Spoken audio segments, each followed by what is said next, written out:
നമസ്കാരം. 2000 വർഷങ്ങൾക്ക് മുമ്പ് ഇസ്രായേലിലെ നസ്രത്ത് എന്ന ചെറിയ ഗ്രാമത്തിൽ ജനിച്ച ഒരു സാധാരണ പെൺകുട്ടി 2000 വർഷങ്ങൾക്ക് ഇപ്പുറവും അവളെ ലോകത്തിലെ ഏറ്റവും കൂടുതൽ ആളുകൾ ആരാധിക്കുകയും ഭക്തിയോടുകൂടി കാണുകയും ചെയ്യുന്ന ഒരു സ്ത്രീയാക്കി മാറ്റി. അതെ, യേശുവിൻ്റെ അമ്മ മറിയത്തെക്കുറിച്ചാണ് ഇന്ന് നാം സംസാരിക്കാൻ പോകുന്നത്. ഹായ്, ഹലോ, ഞാൻ Abhilash. Welcome to True Focus with Abi. യേശുവിൻ്റെ അമ്മയെ ലോകത്തിൽ പല പേരുകളിലാണ് അറിയപ്പെടുന്നത്. ബൈബിളിൽ മറിയമെന്നും ഖുറാനിൽ മരിയാമെന്നും രേഖപ്പെടുത്തിയിരിക്കുന്നു. ദേവമാതാവെന്നും സ്വർഗലോക രാജ്ഞിയെന്നും ക്രിസ്തുമത വിശ്വാസികൾ അവളെ വിളിക്കുന്നു. ലോകത്തിൻ്റെ പല ഭാഗങ്ങളിലും അവളുടെ ദർശനം ഉണ്ടാകുന്നു. ഒരു സാധാരണ പെൺകുട്ടി എന്ന നിലയിൽ എന്ത് പ്രത്യേകതയാണ് മറിയത്തിനുള്ളത്? ബൈബിളിലും ഖുറാനിലും മാത്രമല്ല മറിയത്തെക്കുറിച്ച് പറഞ്ഞിട്ടുള്ളത്. ബൈബിളിൽ ഉൾപ്പെടുത്താത്ത യാക്കോവിൻ്റെ സുവിശേഷത്തിലും പല പ്രാചീന ഗ്രന്ഥങ്ങളിലും മറിയത്തെക്കുറിച്ച് പരാമർശിച്ചിട്ടുണ്ട്. നമ്മൾ ഇന്ന് പരിശോധിക്കുന്നത് യേശുവിൻ്റെ അമ്മ മറിയത്തെക്കുറിച്ചുള്ള അവളുടെ രഹസ്യ ജീവിതത്തെക്കുറിച്ചാണ്. അസാധാരണമായ ജനനവും അത്ഭുതം നിറഞ്ഞ വിവാഹവും ദൈവിക വാർദ്ധക്യ കാലവും പുണ്യമരണവുമാണ് ഇന്ന് നാം പരിശോധിക്കുന്നത്. ബൈബിളിലെ പുതിയ നിയമത്തിലെ 4 സുവിശേഷങ്ങളാണ് മറിയത്തെക്കുറിച്ച് പറഞ്ഞിട്ടുള്ളത്. എന്നാൽ മറിയത്തിൻ്റെ മാതാപിതാക്കളെക്കുറിച്ചോ മറിയത്തിൻ്റെ ബാല്യത്തെക്കുറിച്ചോ മറിയത്തിൻ്റെ വിവാഹത്തെക്കുറിച്ചോ ബൈബിളിൽ ഒന്നും തന്നെ പറയുന്നില്ല. യാക്കോബിൻ്റെ സുവിശേഷം ബാല്യകാല സുവിശേഷത്തിൽ മറിയത്തെക്കുറിച്ച് ഒരുപാട് കാര്യങ്ങൾ പരാമർശിച്ചിട്ടുണ്ട്. മറിയത്തിൻ്റെ പിതാവായ ജോവാക്യൻ ഗലീലക്കാരനാണ്. അമ്മ അന്ന ബെത്ലഹേംകാരിയും.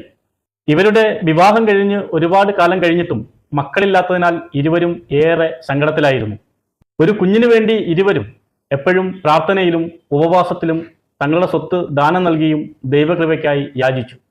ജെറുസലേം ദേവാലയത്തിൽ ജോവാക്യൻ പ്രാർത്ഥിച്ചുകൊണ്ടിരിക്കുമ്പോൾ ഒരു ദൈവദൂതൻ പ്രത്യക്ഷപ്പെട്ടതായും അദ്ദേഹവുമായി ഒരുപാട് സമയം സംസാരിച്ചതായും യാക്കോവിൻ്റെ അനുകരണ ഗ്രന്ഥത്തിൽ പറയുന്നു. ദൈവം നൽകുന്ന കുഞ്ഞിന് മറിയം എന്ന് പേര് നൽകണമെന്നും അവളെ ദേവാലയത്തിൽ സമർപ്പിക്കണമെന്നും ജോവാക്യനോടും അന്നയോടും ദേവദൂതൻ പറഞ്ഞു. വൈകാതെ തന്നെ ജോവാക്യനും അന്നയ്ക്കും ഒരു പെൺകുഞ്ഞ് പിറന്നു. മറിയത്തിന് 3 വയസ്സായപ്പോൾ ജെറുസലേം ദേവാലയത്തിൽ അവളെ സമർപ്പിച്ചു. വളരെ ഉയരത്തിൽ സ്ഥിതി ചെയ്യുന്ന ജെറുസലേം ദേവാലയത്തിൽ ഒരുപാട് പടികളുണ്ട്. 3 വയസ്സുള്ള കുഞ്ഞു മറിയം ആരുടെയും സഹായം കൂടാതെ ആ പടികൾ ചവിട്ടിക്കടന്ന് ദേവാലയത്തിൽ പ്രവേശിച്ചുവെന്നും ഈ ഗ്രന്ഥം സൂചിപ്പിക്കുന്നു. ദേവാലയത്തിലെ മറ്റ് കന്യകമാർക്കൊപ്പം മറിയത്തെ വിട്ട് മാതാപിതാക്കൾ തിരിച്ചു മടങ്ങി. 3 വയസ്സു മുതൽ യോസഫിനെ വിവാഹം കഴിക്കുന്നതുവരെ യഹൂദ ദേവാലയത്തിലാണ് മറിയം കഴിഞ്ഞത്. ഈ കാലഘട്ടത്തെയാണ് മറിയത്തിൻ്റെ രഹസ്യ ജീവിത കാലഘട്ടമായി അറിയപ്പെടുന്നത്. ബാലികമാരെ വിവാഹപ്രായം വരെ ദേവാലയത്തിൽ വളർത്തുന്ന ഒരു രീതി യഹൂദർക്കിടയിൽ ഉണ്ടായിരുന്നു. അവർക്കിടയിൽ മറിയവും വളർന്നു വന്നു.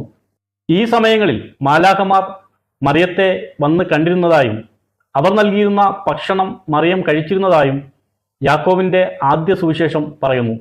മറിയം യോസഫിനെ വിവാഹം കഴിച്ചിരുന്നതായി ബൈബിൾ പറയുന്നു. എന്നാൽ വിവാഹത്തെക്കുറിച്ച് ഒന്നും തന്നെ ബൈബിളിൽ കാണാൻ കഴിയുന്നില്ല.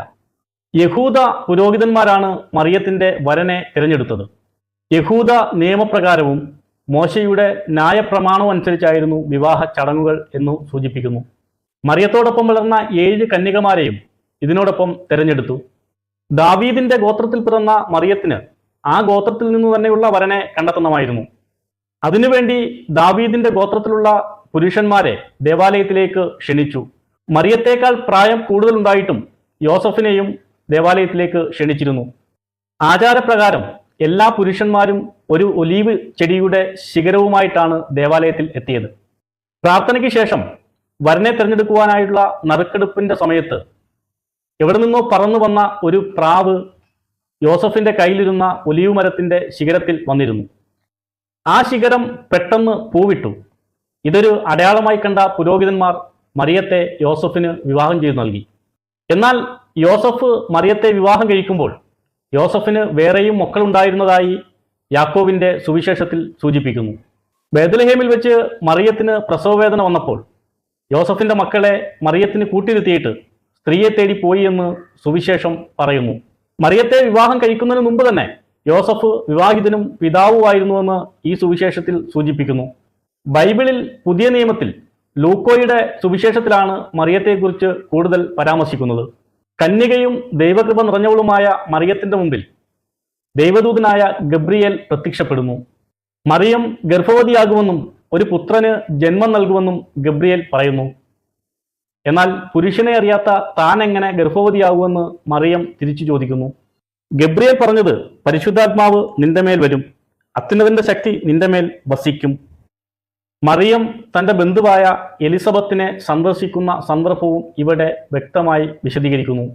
ബന്ധുവായ എലിസബത്തിനെ മറിയം സന്ദർശിക്കുമ്പോൾ എലിസബത്ത് 9 മാസം ഗർഭിണിയായിരുന്നു. എൻ്റെ കർത്താവിൻ്റെ അമ്മ എൻ്റെ അടുക്കൽ വരുവാനുള്ള ഭാഗ്യം എനിക്ക് എങ്ങനെ ലഭിച്ചു എന്ന് ചോദിച്ചുകൊണ്ടാണ് മറിയത്തെ എലിസബത്ത് സ്വീകരിച്ചത്. യേശു ജനിക്കുന്നതിന് മുമ്പ് തന്നെ യേശുവിനെ കർത്താവെന്ന് വിളിക്കപ്പെട്ടുവെന്നും എലിസബത്തിൻ്റെ ഉദരത്തിൽ കിടന്ന കുഞ്ഞ് ആ സമയം കുതിച്ചു ചാടിയെന്നും പറയപ്പെടുന്നു. മറിയത്തിൻ്റെ സന്ദർശനത്തോടെ എലിസബത്ത് പരിശുദ്ധാത്മാവ് നിറഞ്ഞവളായി എന്ന് ബൈബിൾ പറയുന്നു. ഇപ്പോൾ മുതൽ സകല തലമുറകളും എന്നെ ഭാഗ്യവതിയെന്ന് പ്രകീർത്തിക്കും. മറിയം ദൈവത്തിന് സ്തോത്രഗീതം ആലപിക്കുന്നതായും ഈ ഭാഗത്ത് വായിക്കാൻ കഴിയും. മറിയം പരിശുദ്ധാത്മാവിനാൽ നിറഞ്ഞവളായിരുന്നു. അവളുടെ സാമീപ്യം കൊണ്ട് എലിസബത്തും പരിശുദ്ധാത്മാവിനാൽ നിറഞ്ഞിരിക്കുന്നു. മറിയത്തിൻ്റെ പരിശുദ്ധിയുടെ അടയാളമായിട്ടാണ് ബൈബിളിൽ ഇത് സൂചിപ്പിക്കുന്നത്. ഗർഭിണിയായ മറിയത്തിനോടൊപ്പം യോസഫ് ബത്ലഹേമിലേക്ക് പോകുന്ന വഴിയിൽ യേശുവിനെ പ്രസവിക്കുന്നതും ലൂക്കോയുടെ 2-ാം അധ്യായത്തിൽ പറയുന്നു. യേശുവിനെ ദേവാലയത്തിൽ കൊണ്ടുവന്നപ്പോൾ യേശുവിനെ കയ്യിലെടുത്ത് ദൈവത്തെ പ്രകീർത്തിച്ചിട്ട് ശീമോൻ മറിയത്തോട് ഇങ്ങനെ പറഞ്ഞു, നിന്റെ ഹൃദയത്തിലൂടെ ഒരു വാൾ കടക്കും. ശീമോന്റെ ഈ വചനം മറിയത്തിന്റെ ഭാവി ജീവിതത്തിൽ അനുഭവിക്കേണ്ടി വന്ന യാതനകളെ സൂചിപ്പിക്കുന്നു. 12-ാം വയസ്സിൽ യെരുശലേം ദേവാലയത്തിന്റെ തിരക്കിനിടയിൽ യേശുവിനെ കാണാതെ പോകുന്നതും പരിഭവത്തോടെ തിരക്കി നടക്കുന്ന മറിയത്തെക്കുറിച്ചും ലൂക്കോയുടെ സുവിശേഷത്തിൽ സൂചിപ്പിക്കുന്നു. യേശുവിൻ്റെ ആത്മീയ വളർച്ചയ്ക്ക് മറിയത്തിന് വളരെ വലിയ പ്രാധാന്യമുണ്ട് എന്നുള്ളതിൽ യാതൊരു സംശയവുമില്ല. യേശുവിൻ്റെ ബാല്യത്തിൽ തന്നെ യേശുവിൻ്റെ പിതാവായ യോസഫ് മരണപ്പെട്ടിരിക്കാമെന്നാണ് കരുതപ്പെടുന്നത്. പിന്നീടുള്ള കാലം മറിയവും യേശുവും ഒരുമിച്ച് ജീവിച്ചു. മറിയത്തിന് യേശുവിലുള്ള സ്വാധീനത്തെക്കുറിച്ച് വിവരിക്കുന്ന ഭാഗമാണ് കാനായിലെ കല്യാണ വിരുന്ന്. മറിയം പങ്കെടുത്ത വിവാഹ വിരുന്നിൽ യേശുവും ശിഷ്യന്മാരും എത്തിപ്പെടുന്നു. സൽക്കാരത്തിനുള്ള വീഞ്ഞ് തീർന്നുപോയി എന്ന് യേശുവിനോട് മറിയം പറയുന്നു. അവരെ സഹായിക്കണമെന്നും മറിയം യേശുവിനോട് പറയുന്നു. സ്ത്രീയെ, എനിക്കും നിനക്കും എന്ത്? എൻ്റെ സമയം ആയിട്ടില്ല എന്നാണ് യേശു മറിയത്തോട് മറുപടി നൽകിയത്. എന്നാൽ മകൻ്റെ വാക്കുകൾക്ക് ചെവി കൊടുക്കാതെ പരിചാരകരോട് അവൻ പറയുന്നത് എന്താണോ അതുപോലെ ചെയ്യാൻ മറിയം ആവശ്യപ്പെടുന്നു. അമ്മയുടെ ആവശ്യപ്രകാരം 6 കൽഭരണികളിൽ നിറച്ച വെള്ളം വീഞ്ഞാക്കി നൽകി യേശു. അങ്ങനെ യേശുവിൻ്റെ ജീവിതത്തിലെ ആദ്യ അത്ഭുത പ്രവൃത്തി അവിടെ തുടങ്ങുകയായിരുന്നു. യേശുവിൻ്റെ മരണസമയത്തും മറിയം അടുത്തുണ്ടായിരുന്നു. മറിയത്തിൻ്റെ കൈപിടിച്ച് തൻ്റെ ശിഷ്യനായ യോഹന്നാൻ്റെ കൈകളിലേക്ക് മറിയത്തെ ഏൽപ്പിക്കുന്നു.